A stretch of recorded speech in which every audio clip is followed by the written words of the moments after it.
మీ business ఏదైనా మీ ఊర్లో promotion చేయాలంటే అది సుమన్ టీవీతోనే సాధ్యం. ఇప్పుడే సంప్రదించండి. వృషభ రాశి ఫలితం.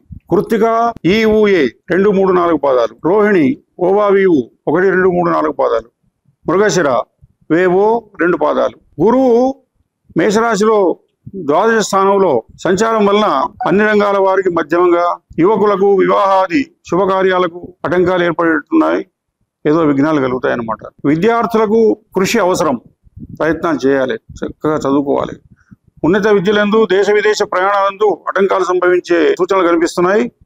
నిరుద్యోగులకు స్థిర ఉద్యోగాలు ఫలించేటట్లు లేవు, కానీ చేసేటువంటి పని వదిలిపెట్టడానికి లేదు.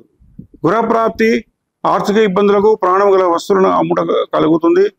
కీర్తి ప్రతిష్టలకు భంగం కలుగుతుంది. బంధుమిత్రులతోని పేచి, స్వల్ప ధనలాభాలు, దేవతా దర్శనం, ఈ విధంగా గురుశాంతి చేసినట్టే మేలు కలుగుతుంది.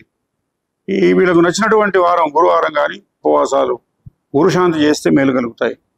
భగవద్గీత పారాయణం వీళ్ళకి మంచిది. పురాణ పఠనం వల్ల మానసిక ప్రశాంతత చేకూరుతుంది. వృషభ రాశిలోకి వచ్చిన తర్వాత వీళ్ళకు కాస్త కోపం పెరుగుతుంది, భయం కలుగుతుంది, భాగ్యాన్ని కలుగుతుంది. శుభకార్య మూలకంగా డబ్బు ఖర్చు చేస్తారు. ప్రాణప్రదమైనటువంటి వస్తువులను అమ్మవలసి వస్తుంది. నిందలు, ఖర్చులు, మిక్కిలి శ్రమ, బంధు విరోధం, ధనలేమి, దేహపీడ, ఇవన్నీ సంతోషం లేకుండా ఉండటం, పనులు కాకపోవటం, దేహం ఆరోగ్యం చెడిపోవటం, అవమానాలు జరగటం, ఇటువంటివి కూడా వృషభ రాశి స్థితిలో 1వ స్థానంలో గురువు వచ్చినప్పటి నుంచి ఇవి బంధుమిత్రులతో పేచీలు కలుగుతూ ఉంటాయి. ఇకపోతే శని కుంభరాశిలో దశమ స్థానంలో శని సంచారం వల్ల వ్యాకులత, దుఃఖం, సంతాపం, ఉద్యోగభంగం, కృషి నష్టం, ఆరోగ్యం నిలకడగా ఉండదు. నిరంతరం ఏదో ఒక ఆలోచన మనస్సుకు ప్రశాంతత కరువైపోతుంది. విదేశాలకు ప్రయాణాలు సిద్ధించవు. ఆరోగ్య రక్షణ ముఖ్యం. వాహనాలు నడుపునప్పుడు జాగ్రత్తలు అవసరం. ఉద్యోగస్తులకు అనువైన కాలం కాదు ఇది. మీ వృత్తి యందు నిపుణతలు అవసరం.